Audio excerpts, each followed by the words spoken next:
Hey guys, welcome back to Backlog Review. I'm Ivan. And I'm Shane. So, so in this episode we're gonna switch it up. I'm gonna and we're gonna start with the animes this time All right. because last time we did with the games, and uh, last week he sort of wanted to talk about Dandadan season 2, but I didn't want to do that because I wanted to watch it too and I didn't want any spoilers, but I've seen it so far. And so when we get to his turn, we'll get to that. But right now, Apothecary Diaries. All right. I fucking love this show. It's so good. Seems like an interesting premise. Yeah, like the way that I explain it to people whenever like I recommend it is, like oh you know House, like House MD, and there's like yeah it's like imagine that, but it's uh a little girl in China, like ancient China. Well, it's not lupus. It's never lupus. Prescribe the mouse bites. but, but yeah, so that's how I explain it to people. But like, there's definitely a lot more to it, like a lot more to it. Like the fact that like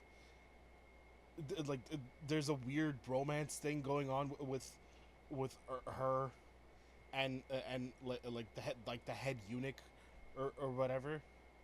And I'm sorry, you said eunuch? yes, I did. And you said romance. Yes. I'm not gonna expect you to watch this show, and it is so I'm gonna so this is spoilers. He's not an actual eunuch. He just lied. No, that's so the so in the rear palace, the only men that are allowed into the rear palace are one eunuchs and two members of the royal family. Oh, so he's a member of the royal family? Yes, and we learned that a lot later on. Oh, okay. Yeah, we learned that he is like he's the crown prince Why is he pretending to be a eunuch? because of the it was a thing where uh uh I think it was like to protect him in some ways or like uh I forgot what the actual reasoning Well, I was. imagine if this is like the crown, they got a lot of enemies. Yeah, and he almost gets shot. With guns? Yes. Oh. Again, very later on, and they don't even call them guns in the show.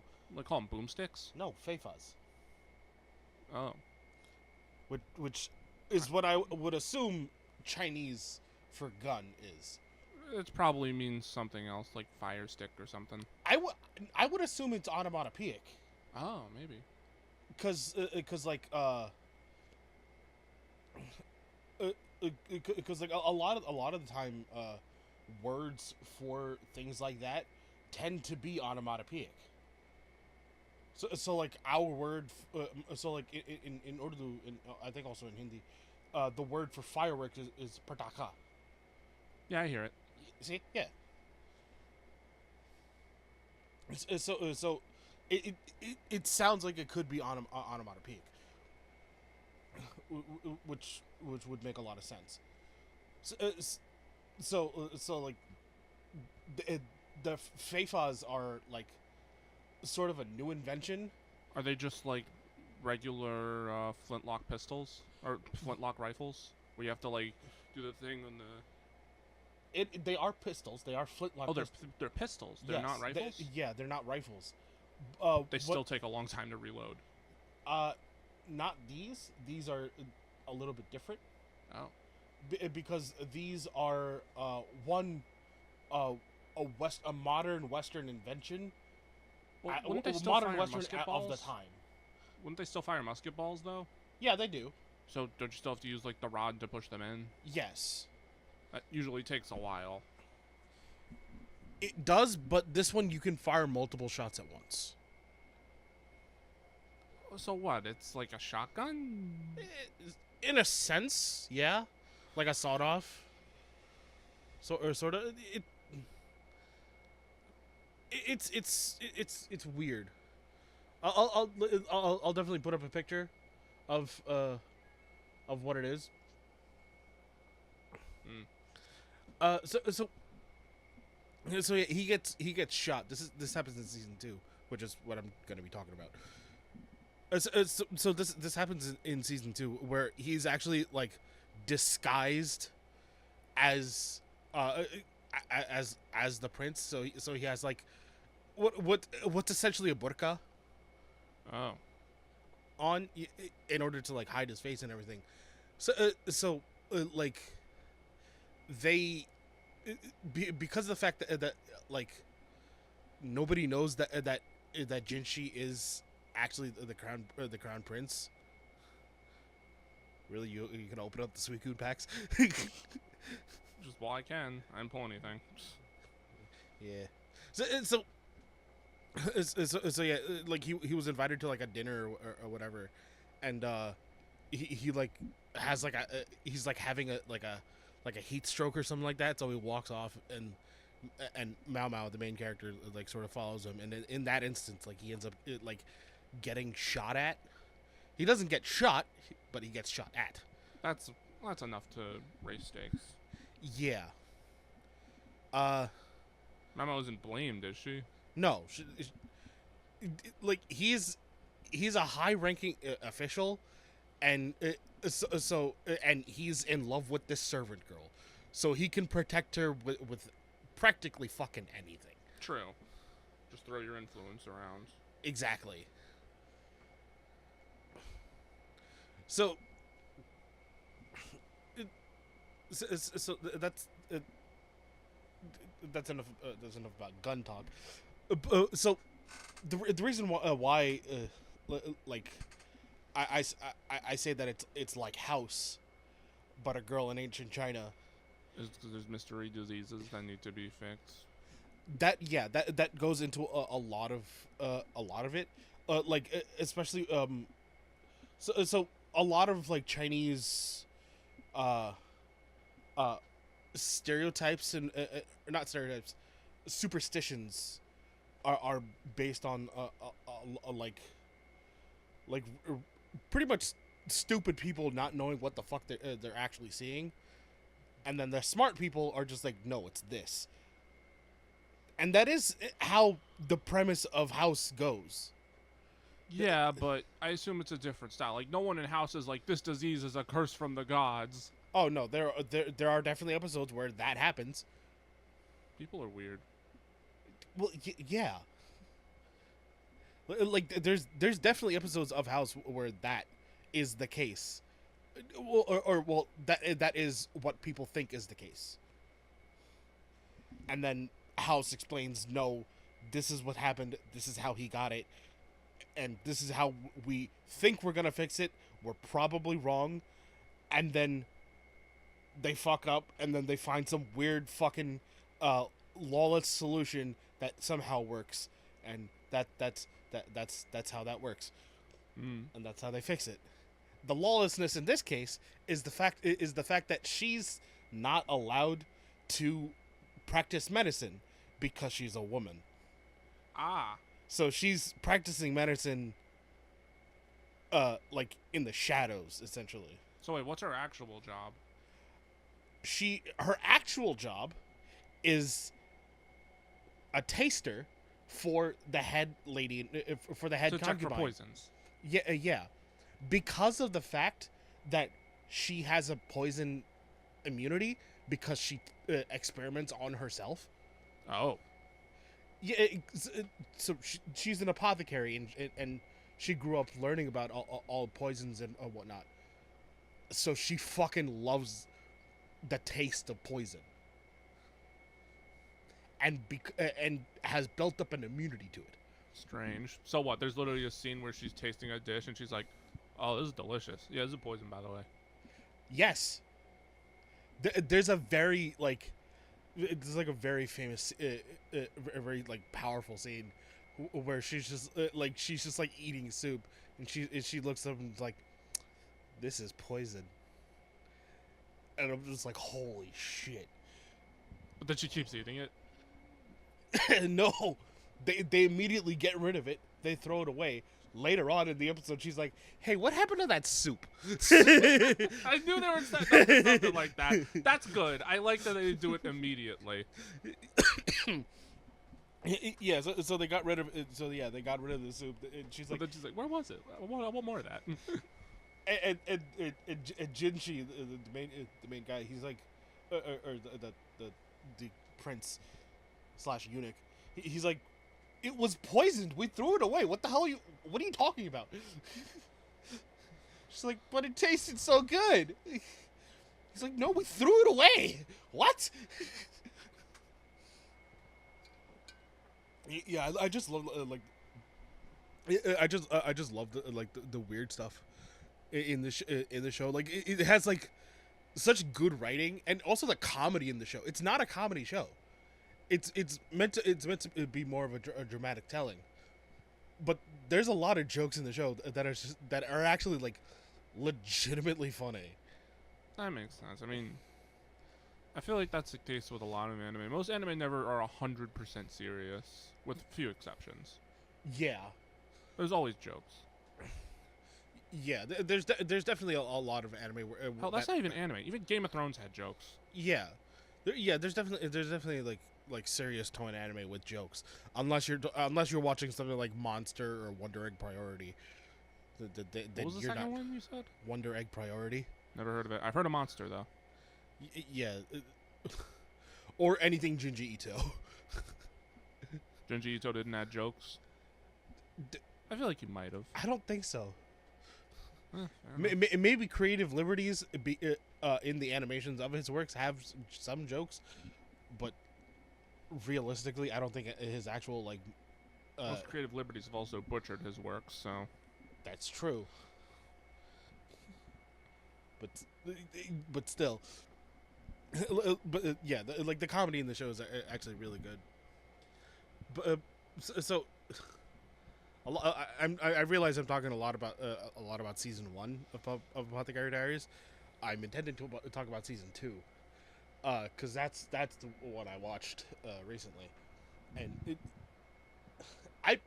I liked season 1 more than season 2. That doesn't mean to say that doesn't mean to say that season 2 was bad. Season 2 was fucking amazing. Like they brought they finally like answered the question of what the fuck happened to this character that died. Because like there was like a sort of like mystery around the character, because like in her episode she was like she was a lady in waiting, which is like a Bride to be. no, she's a servant to a concubine. Ah. Yeah, like a lead servant to a concubine.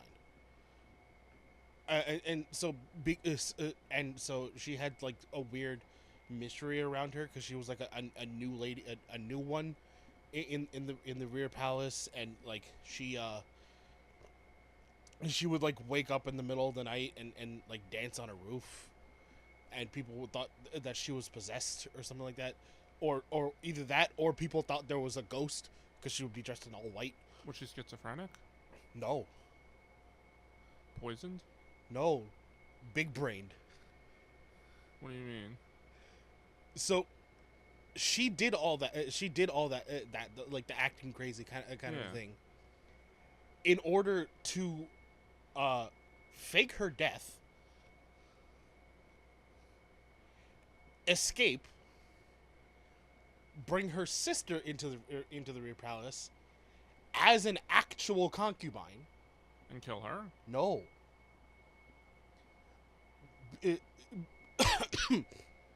Because her stepmother was a bitch. There's a Cinderella approach. Yes. So her stepmother was a bitch, but her sister was like an actual like nice person and treated her like an actual fucking sister. Regardless of the stepmother, even though the sister was considered like the golden child by the mother, because the dad was a complete moron and like sort of like stepped aside and let everything just happen. Mm. And also because of that, the dad ended up being uh, announced a traitor to the crown rather than the mother. And then they find out, and then during like this So raid he on took the fall. he took the initial fall because during the because like all the evidence pointed to him because he was the leader of the house, but in fact it was the mother doing all that. But in the mother's eyes, she's like, he's letting this all happen, therefore he's the traitor. I'm not the traitor. He's the traitor because he's letting all this happen. Yes, I'm doing it all, but he's the leader, so he's the traitor. I disagree with that. Yeah, again, the person doing it is the problem, not the person who didn't even realize it was happening. Yeah, no shit. But that was the mother's like defense, essentially. It's not a good defense. No, it's not. She gets shot for it too. Understandable. Not actually. No, she doesn't get shot. She gets recoiled. What does that mean? So so during the raid on their stronghold, where the family was being kept, or where they were, like trying to hide and whatnot. They they were the ones that were manufacturing the Feifas. Oh. Yeah. And so the daughter leads the prince who was leading the royal army. Uh, she leads the prince to the mother. And has like this entire monologue about everything that transpired. Even though like we already basically got like the full picture while watching the show throughout the 24 episodes. Well, 48 at this point because it sort of expands to season 1 too.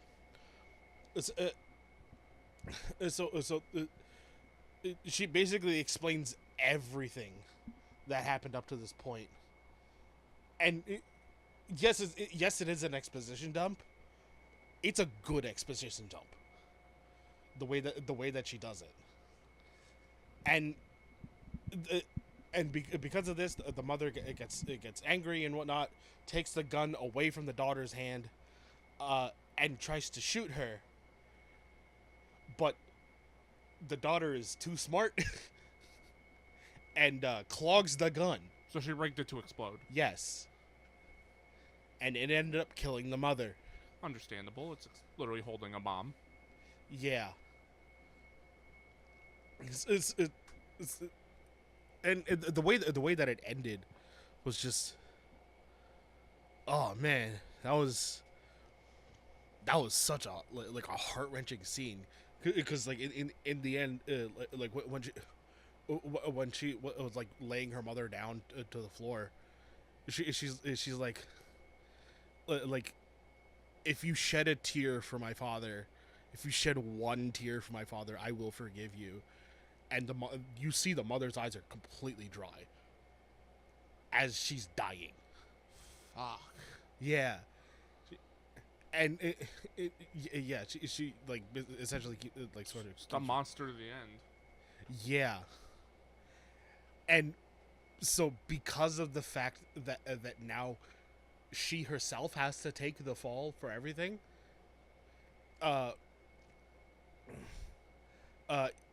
she decides she decides, okay, I'm gonna run out to this balcony. I'm gonna dance the way that my sister danced when she was like trying to act crazy, and when that happens, the rest of the soldiers come in. They see, Jinchi is got scratched because like in order to like basically have herself take the fall, she like scratched his face to be like, I hurt you, and because of that, now they're gonna kill me because you're the crown prince or whatever. Because I hurt the crown prince, like they're gonna kill me for that. So as she's dancing, the guards come in. They see that Gingy's face gets cut, and they gun her down. And dude, this scene was like, oh, like this scene had so many layers to it. It was crazy. It was so good. Damn. And that wasn't the end of the show.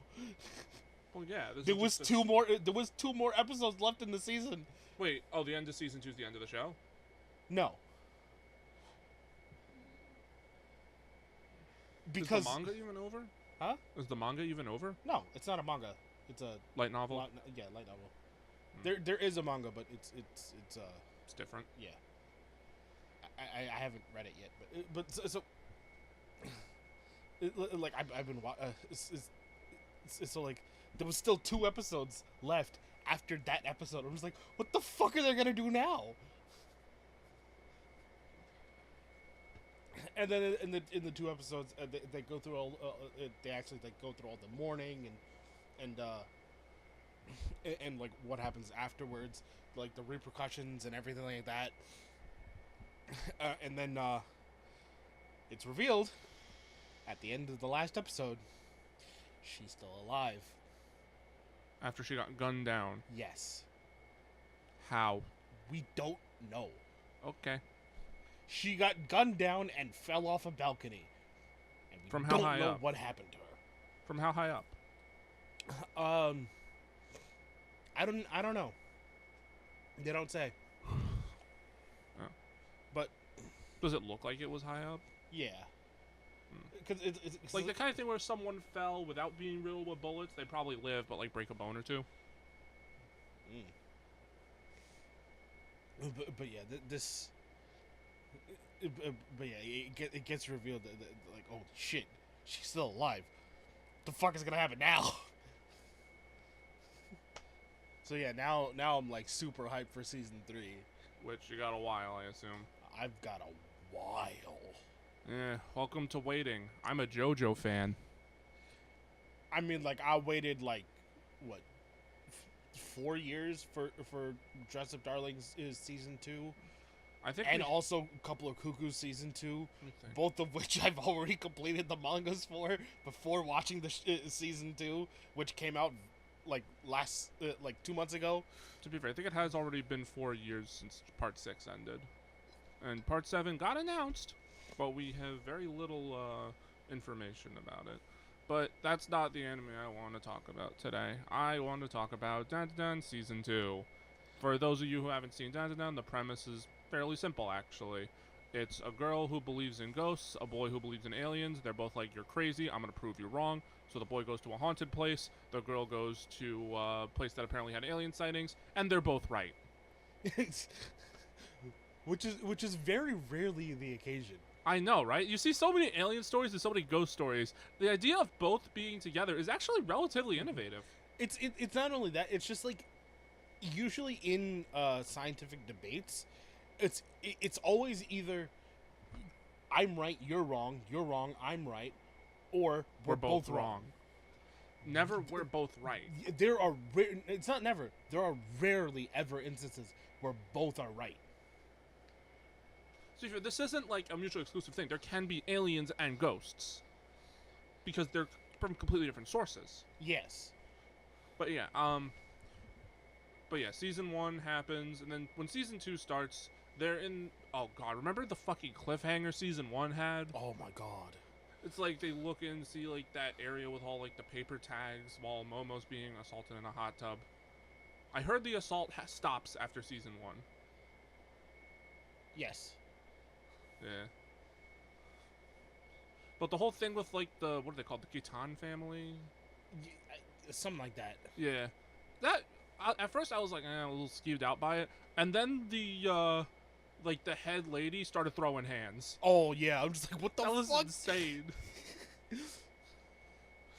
Also, the fact that they kept asking Okarun about, like, things about Gigi to see if, like, is he really your friend or are you a spirit medium? Because we told him not to call spirit mediums. I'm like, okay, well, they told him not to call spirit mediums. Something's going on. Yeah, no shit. But then it turns out that it wasn't even a spirit.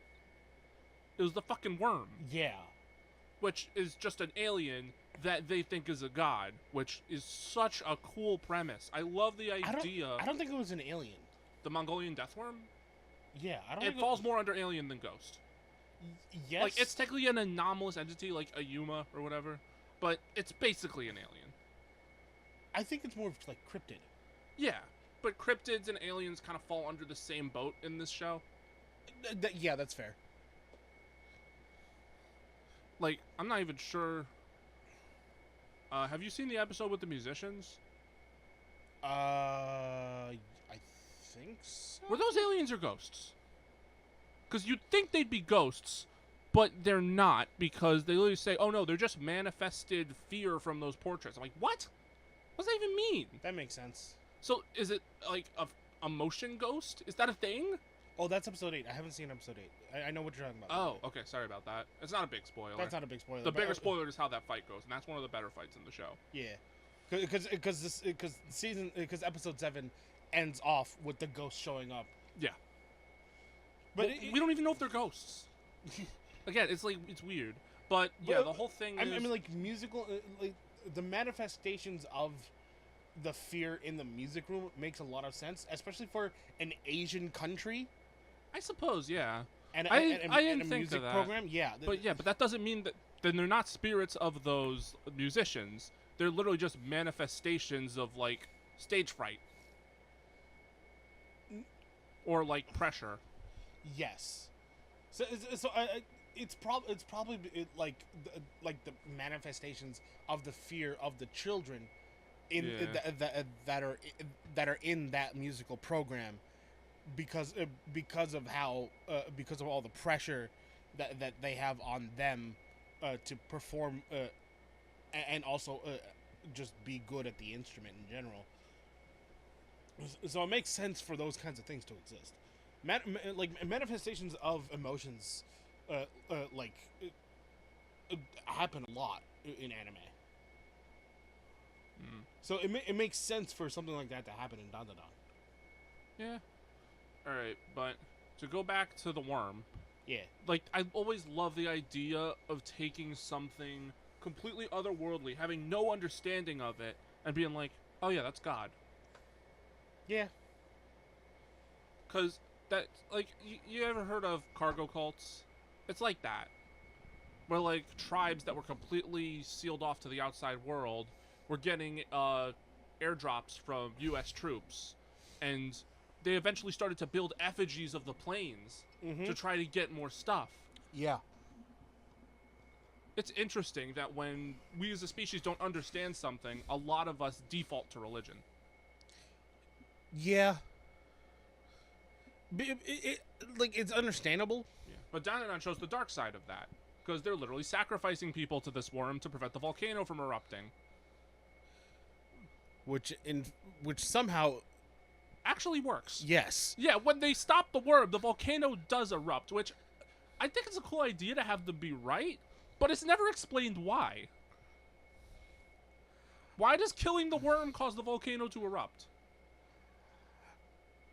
I think it's because the worm was in some kind of lava main of some sort. Well, that wouldn't make sense, because then there would be lava in its lair, which there wasn't. Yeah, but like, I don't know. It's lava didn't appear in there until the volcano erupted. Yeah. I think the quote unquote slime of the worm itself. Well, yeah, the worm is lava proof. We know that because they survived by being in the slime. Yeah. So the slime of I'm assuming that it's the slime of the worm that cooled down that little pocket of where the worm was sitting, and that was preventing the actual That's possible. volcano from erupting, because like that was causing like a blockage in a fissure of some sorts. And then the worm also just has the power to make you kill yourself, right? Yeah. And then apparently Evil Eye has the same power. All right, time for me to get to my hot take. I think Acrobatic Silky's backstory is more tragic than Evil Eye's. Really? Yes.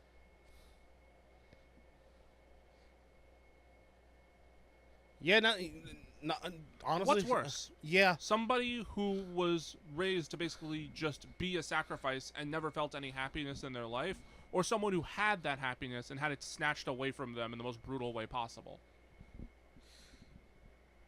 See, that's, I mean, like, that is like an idea and a thought process of ethics, but like, yes, it's fucking horrible to not have the happiness, but in the moment, like it's a child. They don't have that realization. True. It had There's that also realization the whole after it died. Yeah. That's the thing, like, there was also that whole bit where he was essentially causing other kids to get sacrificed because he was making the parents kill themselves. Yeah. Like, I understand why Gigi feels nothing but sorrow for it, and I understand why he didn't want Evil Eye to be exorcised. That's fair. Yeah. But I don't know. I feel like the whole story with the woman and her daughter was a lot sadder to me. I would say so too. Yeah. Honestly, it like, yeah, taking away the happiness that you already had. Regardless how of well, her whole situation was also fucking horrible. Yeah, wasn't she a prostitute? No, she owed like, I think like her husband or whatever owed money to the mom, or like her dad owed money to like the Yakuza or whatever, or like to a specific Yakuza group, and she wasn't able to like fulfill that, and because of that they ended up like taking away her daughter or something. No, that was, I don't know if you remember, she literally took some money off of the table to buy that dress for her. Yeah. Oh yeah. That's why they attacked. She stole money from them. I think she might have been working with them to pay off her debts as a prostitute. Because remember, she wakes up in like a stranger's bed. Right. Yeah, her whole situation was already tragic enough, and that was the only thing that was actually keeping her grounded. Yeah. And then they took that away from her. So yeah, so it's theorized that kid has her organs harvested. Yeah, probably. So hearing your take, I wouldn't say it's a hot take. I think it's a pretty room temperature take. But really? But like explaining it, because I remember so many people being like, "Oh, if you think Acrobatic Silky's dark, wait until Evil Eye. Wait until Evil Eye." I did. I don't see it. I feel like they already went as tragic as they could. It could get worse. Oh, I'm sure it can, and I've heard it does. But Evil Eye is not that yet. Maybe we learn more about Evil Eye as the show goes on. Probably. I mean, like, I don't really know much because, like, obviously I haven't. I don't read the manga, obviously. Neither have I. Yeah. Okay. And I don't really read forums for the show. Yeah, I was just seeing comments. That's the thing. Like, under like comments of the opening. Apparently, they show Evil Eye at the end of the first opening as like a background guy. Yeah, they do. Yeah, and someone's like, "Oh, there's Evil Eye in the background." Someone's like, "Who's Evil Eye?" It's like, you're not ready to know yet. That's the thing. Like, they made it seem like Evil Eye was like one of the darkest parts of the show. Like, he is, but he's only second place. Yeah. Yo, fucking when. I guess it's also because I guess Acrobatic Silky does get redeemed in the end, while Evil Eye is still just pure vengeance incarnate. Yeah. Evil Eye can't move on. Yeah, that's why, like, they're still struggling to keep Evil Eye inside of Jinchi. Yeah.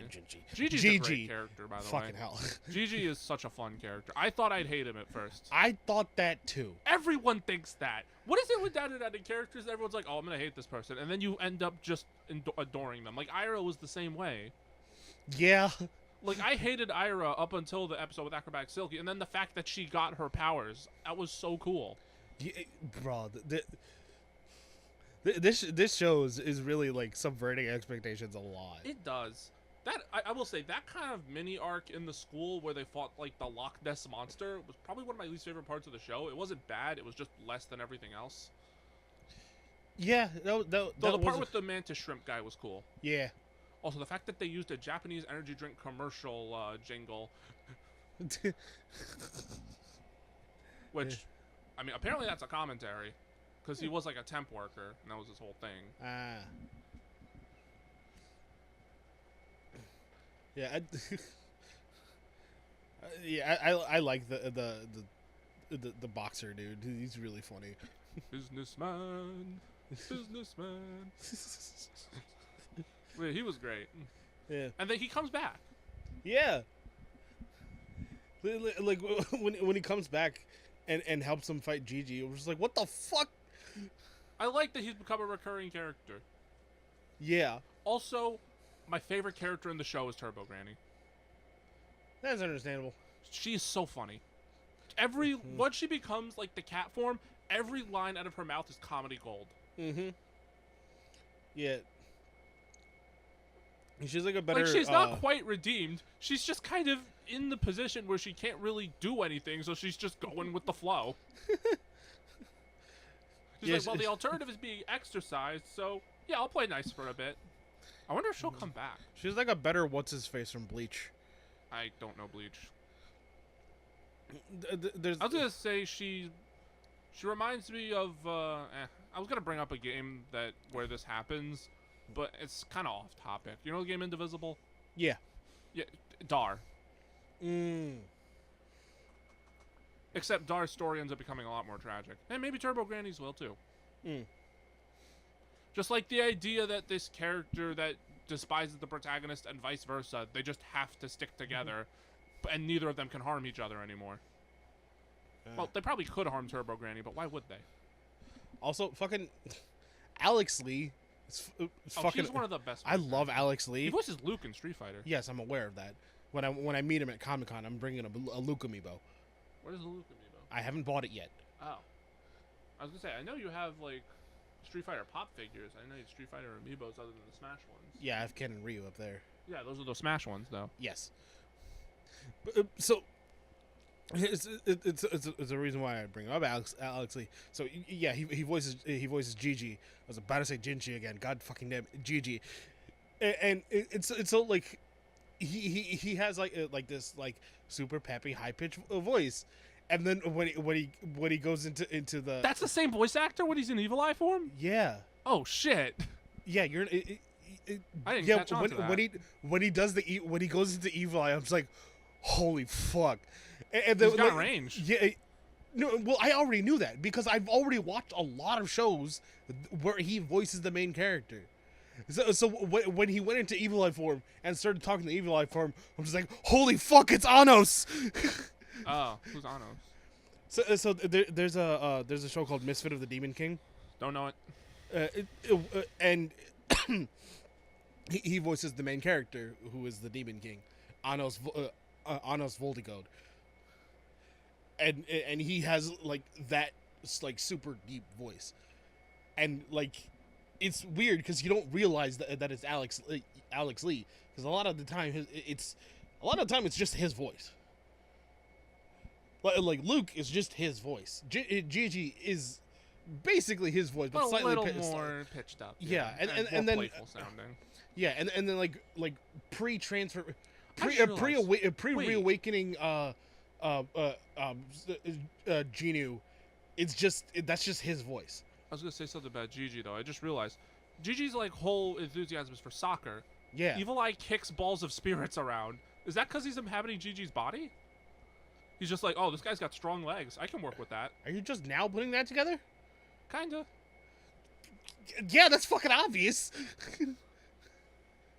He still throws hands though, but he's like, nah, this guy's legs because are of the fact that strong. Yeah, he still throws hands because he's athletic. But like his main thing is the kicks because of the soccer thing. Yeah. Gigi also apparently just has really strong spiritual power, which we've seen bits of. Yeah. I did like the whole like cold or hot water thing causing him to transform. Mm-hmm.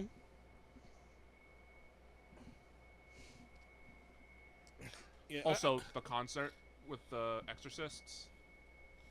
Oh. That was insane. Mm. That's like apparently one of those moments where somebody sees like the 4 or 5 panels in the manga. They're like, oh, they're making a musical number out of this. Like the torture dance. Ah. You know, the torture dance was originally only 3 panels. Damn, really? Yeah.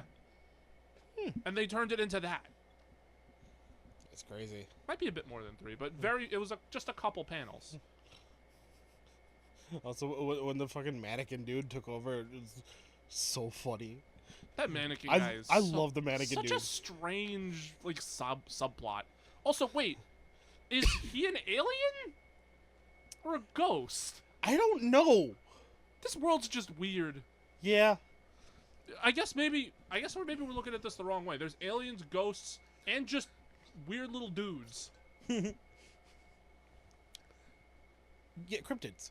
Yeah, like the Death Arm. Yeah. Thing is, the Flatwoods monster was an alien. Yeah. But is the Flatwoods monster was that always considered an alien? I thought the Flatwoods monster was considered a cryptid. I didn't know. I never knew what the Flatwoods Monster was. You never heard of it? I never heard of it.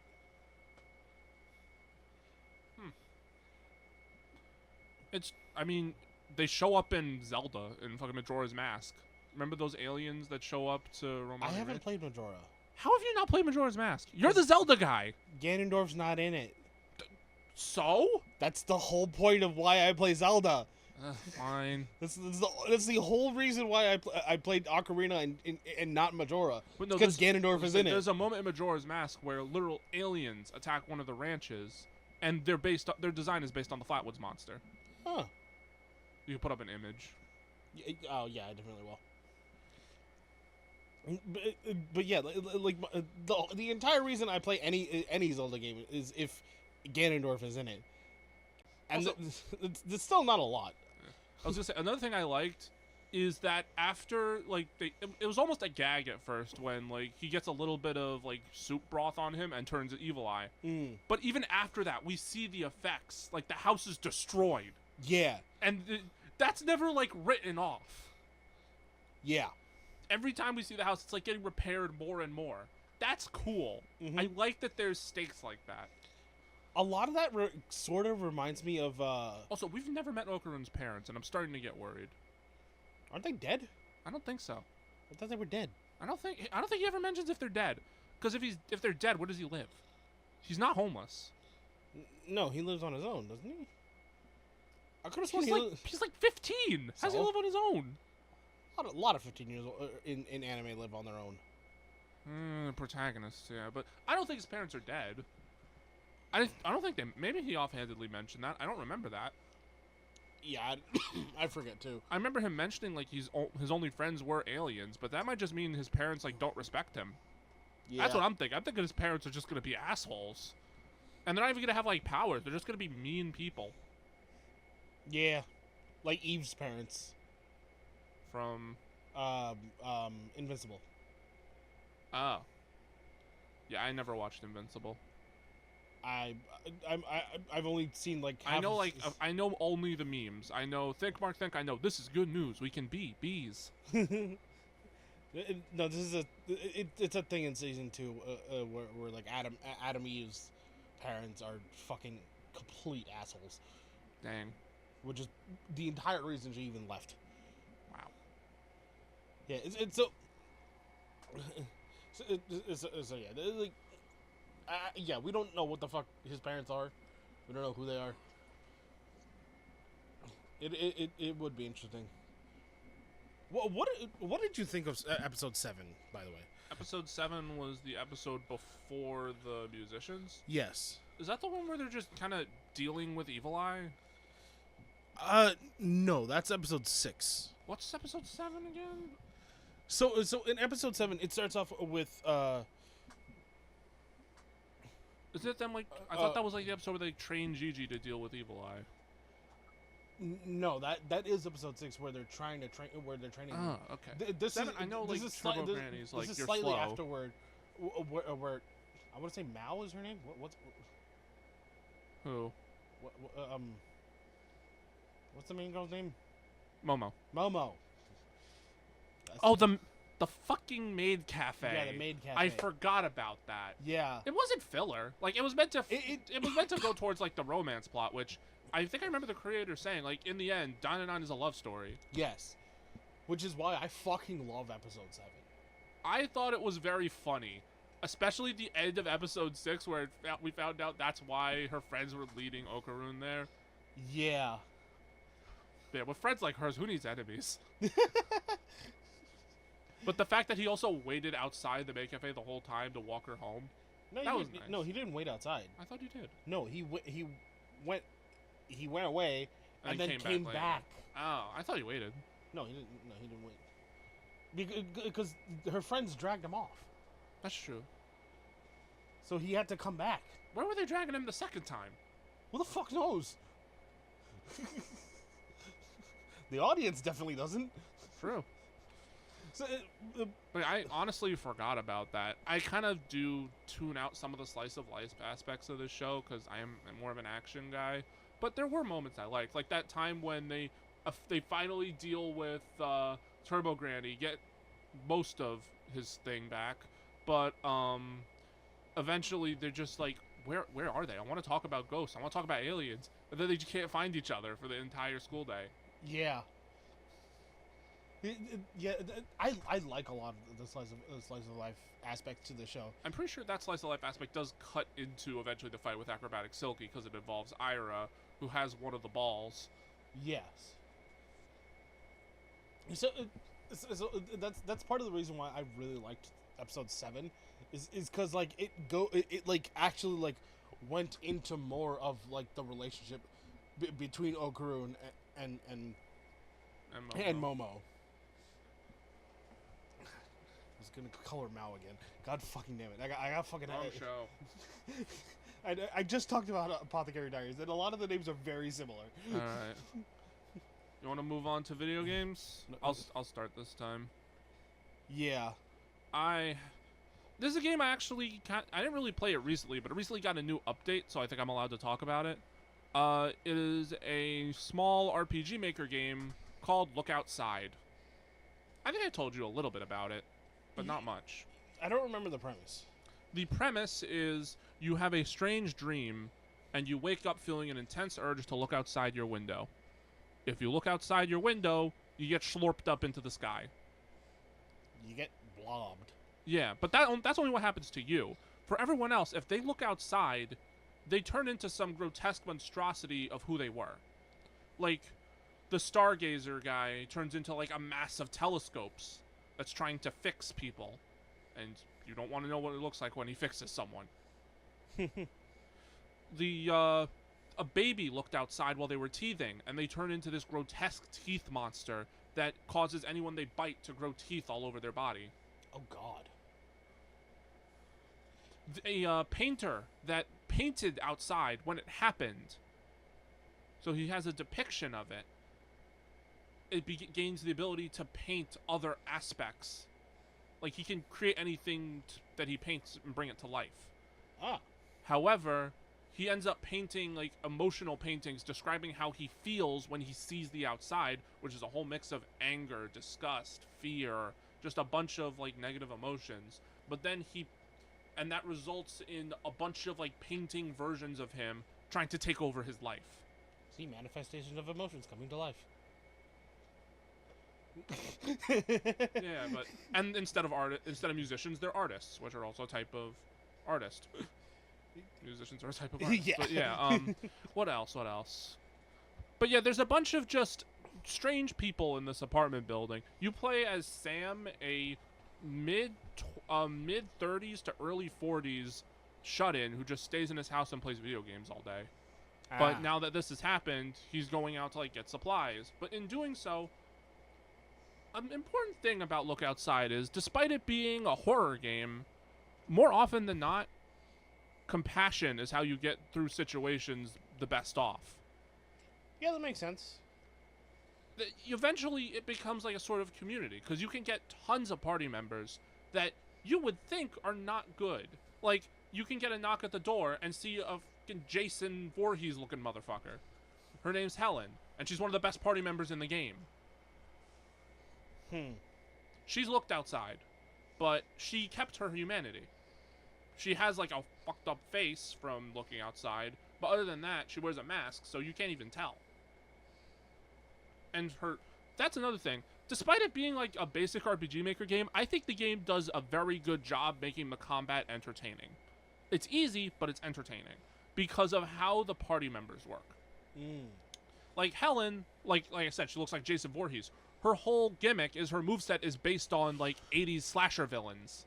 She can stalk. She has like her knife attacks. And then while someone stalked, her knife attacks do more damage. So, but then there's other characters like Dan, the streamer. And his whole gimmick is gaining viewers to do attacks. He's literally live streaming his fights. This game sounds like a combination of like Goosebumps and Dandadan. I've heard more people say it's a combination between Fear and Hunger and Undertale. Those are both accurate descriptions, but like, well, I don't know the aesthetic of this game. So cosmic horror. Oh, okay. Also, a lot of body horror. Because people are being like mutated in grotesque ways. So is it like a lot of pixelation, or is it? Yeah, it's all pixelated. Okay, yeah, because I would assume so. From it's an RPG Maker game. Yeah, but it was published by Devolver Digital, which means it's a big deal. Oh yeah. It was made by one guy from like French Canada. The game takes place in French Canada. Ugh. That's the only downside. But no, the game is very fun. It's so much fun to just explore the area, find things. Also, Sam is one of the most useful party members, even though he doesn't have any unique skills. However, he can play video games in his apartment, which passes time. But when you beat a game, you learn a unique skill to that game. And the video games cartridges are like collectibles. I think I collected like 17 out of 20 because I didn't have enough ice melt salt to get through the ice apartment to get the hidden game. But other than that, I like it when a lot of like certain media like it takes the character that has like no powers or whatever and makes them like an actual fucking character. why did the AC shut off? That's not an AC, it's a fan. I don't know what the fuck just happened there. I don't know, but it's back on and I'm comfortable again. But yeah, I like it when they do that. Like I said, this guy's like a 40-year-old shut-in who just sits in his room and play video games all day. He's got to learn something from it. Yeah, like a major example of character with no powers actually being a fucking character, Sokka. Yeah, true. But the other thing is there's other party members that are even cooler. My favorite party member is Lee, the Grinning Beast. There's a point on the second floor where you get chased by this complete monstrosity. I'm gonna show you an image, and you can put up an image as well. Yeah. But during the second floor moments, you get chased by her. I accidentally typed Ginning Beast and got a bottle of gin. Oh shit. Yeah. But you can fight it, even though it's very early in the game and you're really not supposed to. And if you beat it, it turns back into a person. And she joins your party. Do you know are you familiar with Darkest Dungeon? Yeah. Do you know the Abomination? I think so. They have the ability to like turn into a monster. That's her ability. She can turn into the beast and fight for you. That's pretty cool. Yeah, but she can like go berserk, sometimes hurt allies. But her whole thing is she has like, in her base form, she doesn't really do much. But when she's in her beast form, she is one of the strongest party members in the game. But she can also hurt allies. Then there's Joel. Joel is one of the kids from the apartment with the tooth baby. He got bit, but he got bit the least. So he's actually still conscious. And despite the fact that you kind of have to kill his entire family because they've all turned into tooth-ridden monsters, he's still conscious. If you give him his teddy bear, you're able to save him. And he is the tank. Does he also run around shooting mushrooms? No. He runs around shooting teeth out of his face. The kid's name is Joel. I was making a Last of Us reference. Oh, I thought you were making a, I don't know, vine sauce joke. Oh. Told you, he got bit the least. Mmm.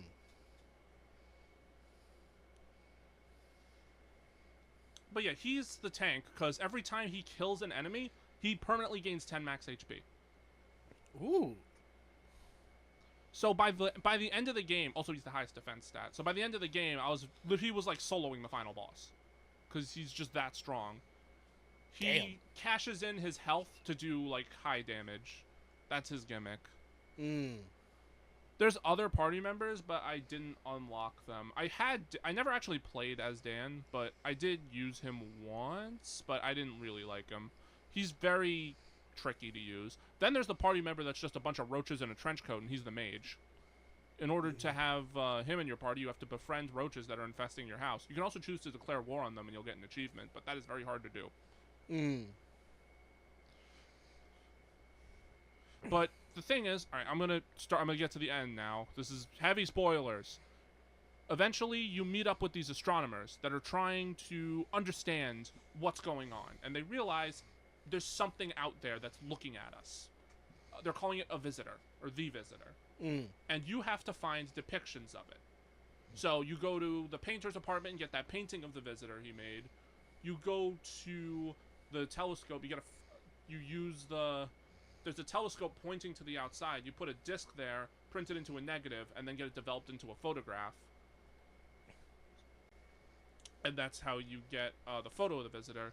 You find a security tape of the visitor, but in order to make sure it's the visitor, you have to take a guinea pig, put it on the chair, have it watch the tapes, and keep scrolling through them until it turns into a monster, and then you know you have the right tape.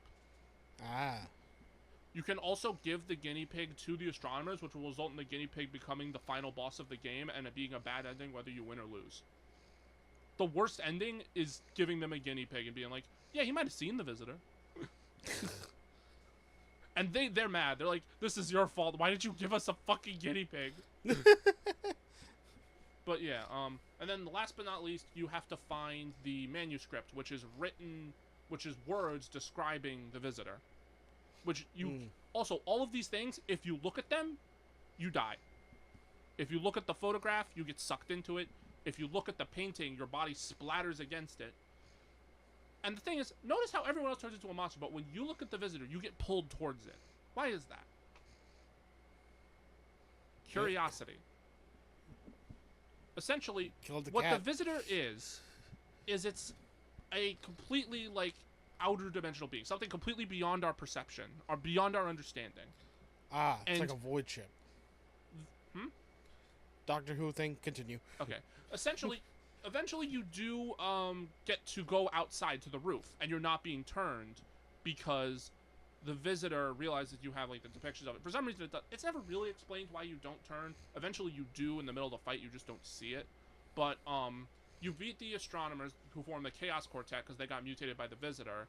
But then they turn into the Exalted Four, which is literally like a biblically accurate angel, like a figure 8 with eyes on it. Oh, and you can ask them questions. And you can ask them, what is the visitor? The visitor is a blind man feeling by sight, but his he is a blind man seeing by feeling. He's seeing by touch, but his touch is corrosive. Oh. Yeah, if the visitor perceives you, you become what it perceives you as. Okay. So the guy looking through a telescope, he just saw a telescope, so he's like, oh, that guy's just a bunch of those. And then, like, the baby with teeth, like, the teeth are coming out. Yeah. It has to do with, like, what it perceives you as. Like, the painter, he's like, oh, he can make things out of ink. That's cool.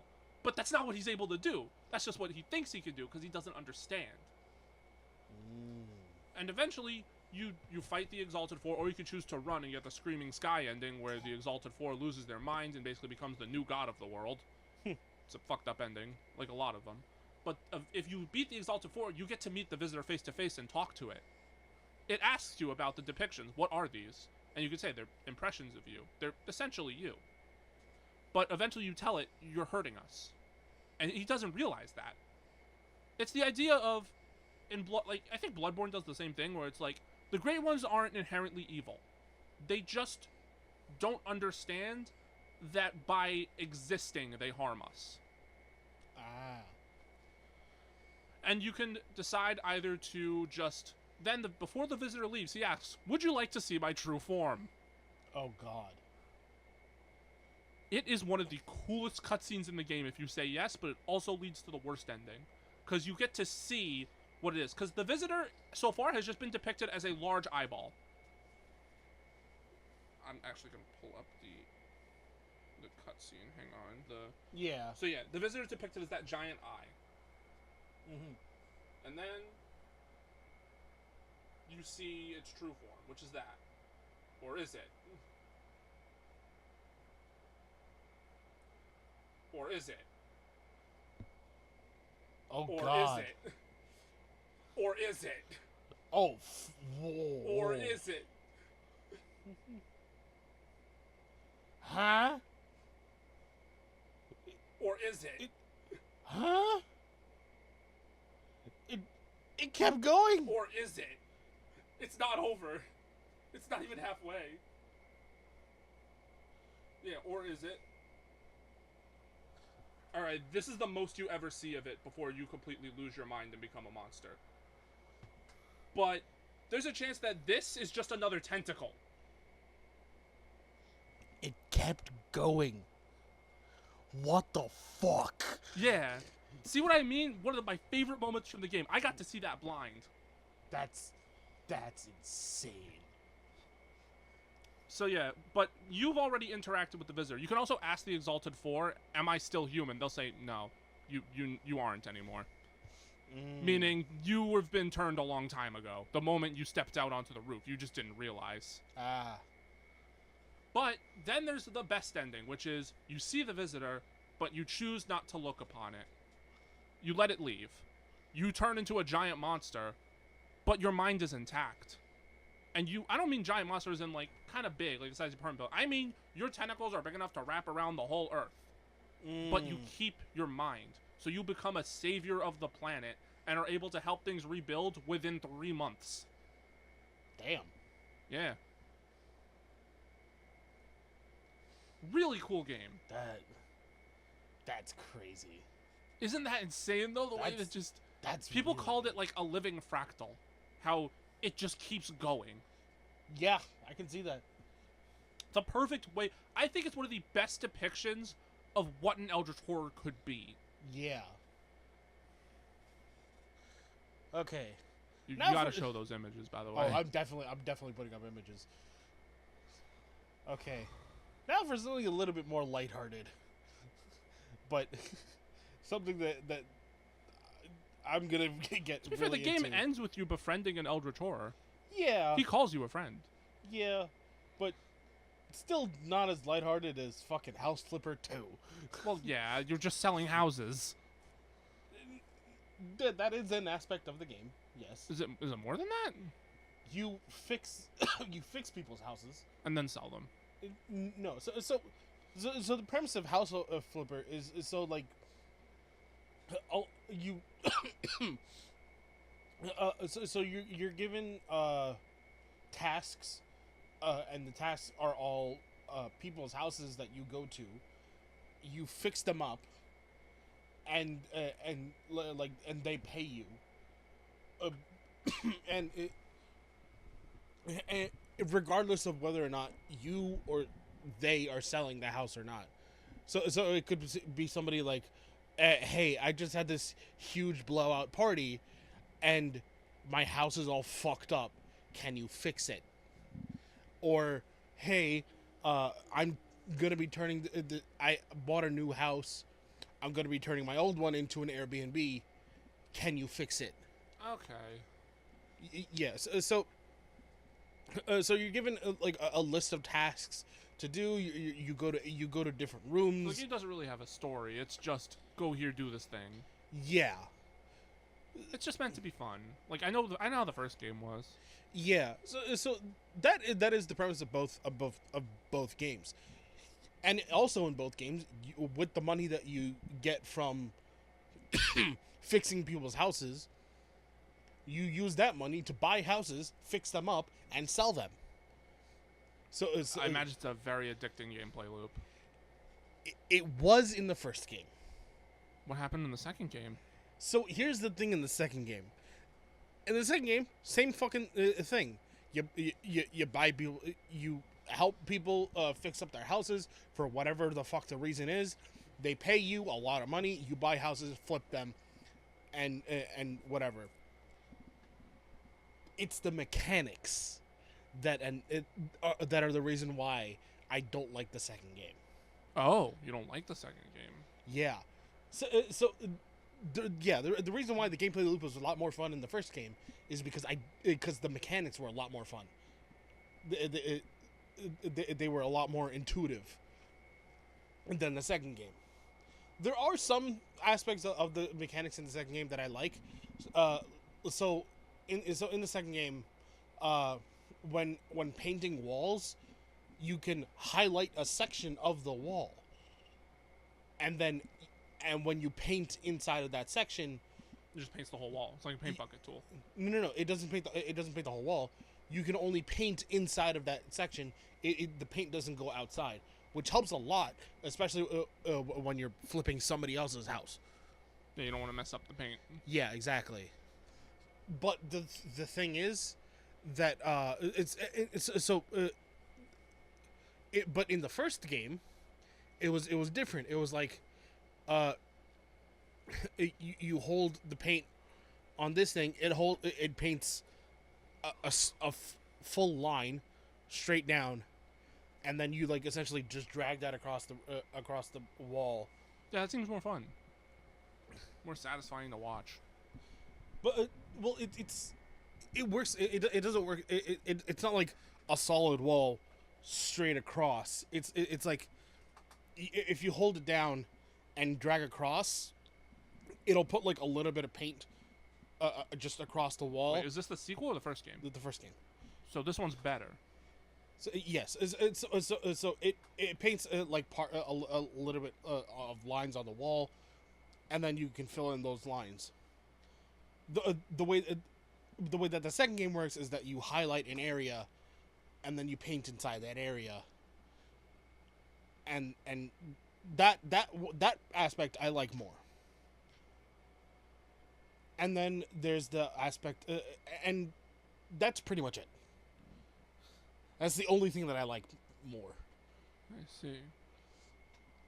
Because so a lot of the other tools are really annoying. So, in order to like mow a lawn, you gotta go into the lawnmower menu, and then take out the lawnmower, place lawnmower down, and then use the lawnmower. In the previous game, you had a flamethrower. What? Yes, and that is how you mow the lawn. Why would they change that? I don't know. This actually comes into a thing I've always been thinking about. You see it less often with indie games. Sorry, you see it less often with non-indie games. But sometimes sequels just aren't a good idea. Do you think House Flipper even needed a sequel? No.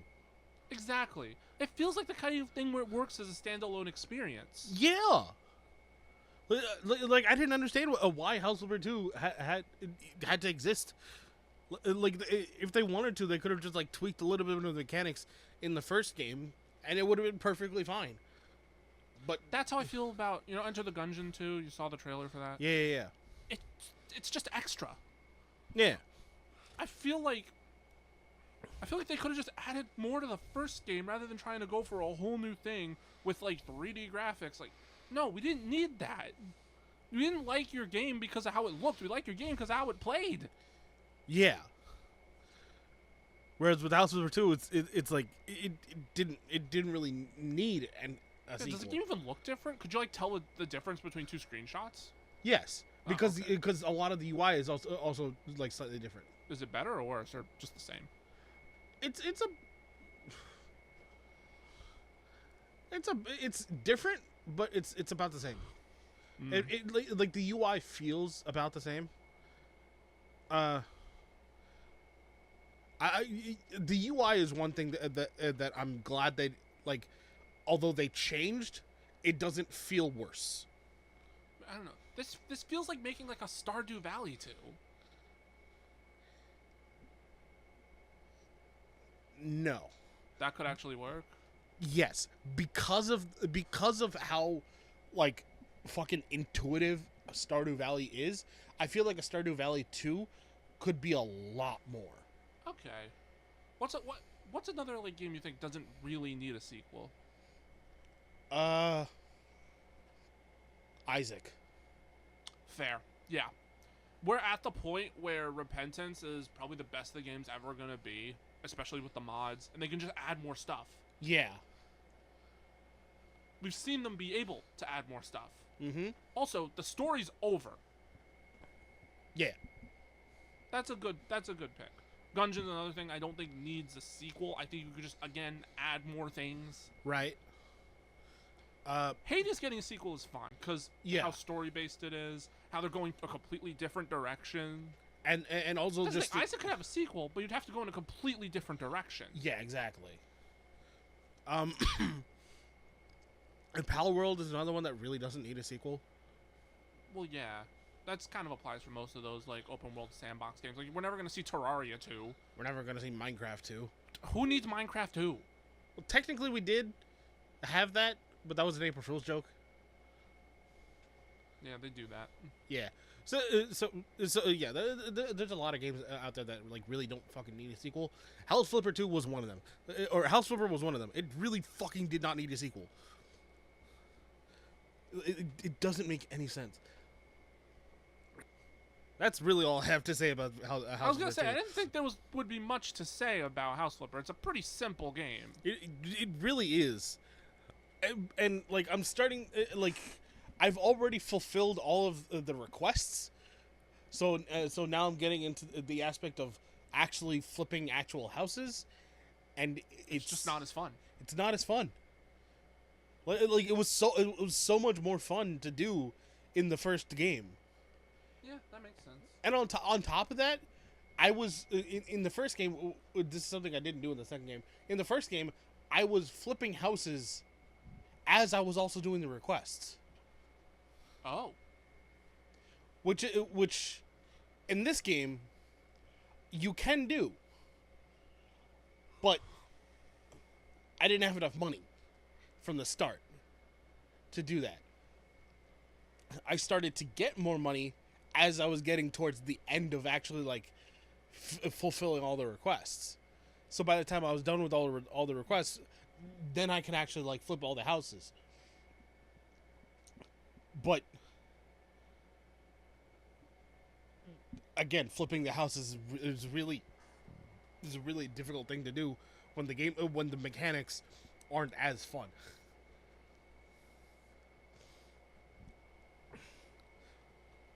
So yeah, I don't like House Flipper 2. I still have like a decent number of hours in the game because you played it a lot. I played a fucking lot. Hold on, let me see how many hours I have in the game. Delta Snake Eater. I want to play that. What are the reviews on House Flipper 2? I have 37 and a half hours. Holy shit. Wait, I was going to say, check the reviews. I want to see if people agree with you on this. I have more hours than House Flipper 1. I imagine. But no, yeah. Check the reviews for House Flipper 2. I want to see if people agree with you. Yeah, You can go to the store, look up House Flipper 2. Very positive. Is the first one overwhelmingly positive? Let's see. No. Really? I guess they're you're in the both minority they're here. both very positive. I think you're in the minority here then. Honestly, House Flipper looks like something I might enjoy, but I probably won't get the sequel, regardless of whether I like the first one or not. I don't think you would like House Flipper because like House Flipper requires like a major time sink of monotony, and you don't like that. I played Potion Craft. Mm-hmm. I play the Papa's games. Yeah. Do you know how much time I have in Freezeria Deluxe? A lot. Yeah, that's fair. Hang on, let me see. I'm gonna actually look that up real quick. I couldn't get into Pizzeria Deluxe.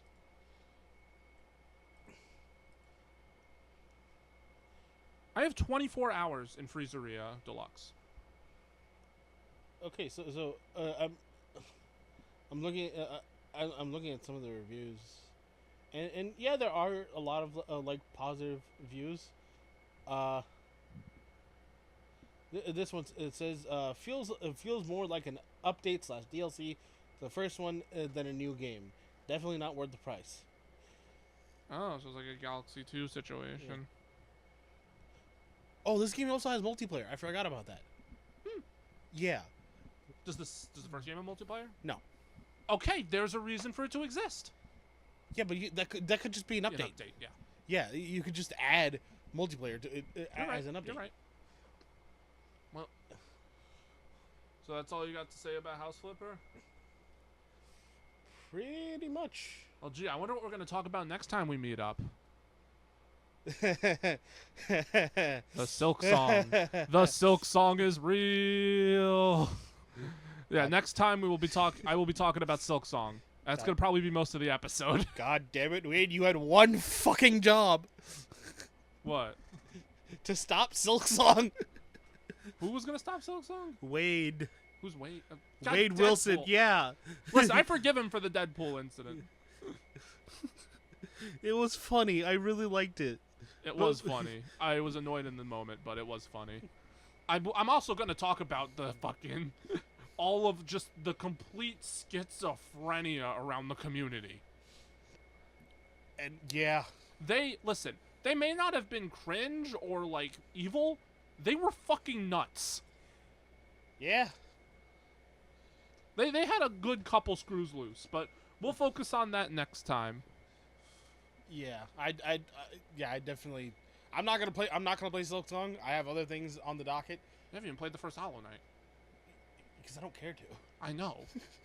So why would you even tell? Oh, I'm not gonna play Silk Song. My brother in Christ, you didn't play the first Hollow Knight. Yeah. But yeah, that's it for us. I'm Ivan, I'm Shane, and we will see you in the next episode.